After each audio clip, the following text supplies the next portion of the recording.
من موجبات دخول الجنة التوحيد.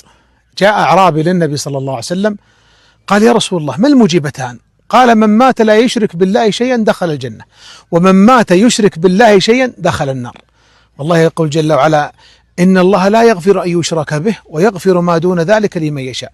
وقال جل وعلا: ولقد أوحي إليك وإلى الذين من قبلك لئن أشركت ليحبطن عملك ولتكونن من الخاسرين.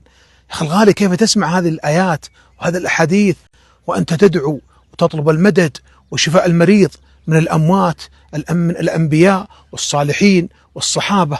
والله جل وعلا يقول في الحديث القدسي: يا ابن آدم، لو أتيتني بقراب الأرض خطايا ثم لقيتني لا تشرك بي شيئا لأتيتك بقرابها مغفرة. هذا التوحيد يا إخواني حق الله على العبيد، فلا ندعو إلا الله، لا نسأل إلا الله، لا نستغيث إلا بالله، حتى نحقق التوحيد الخالص الصافي، ثم بعد ذلك جنة عرضها السماوات والأرض.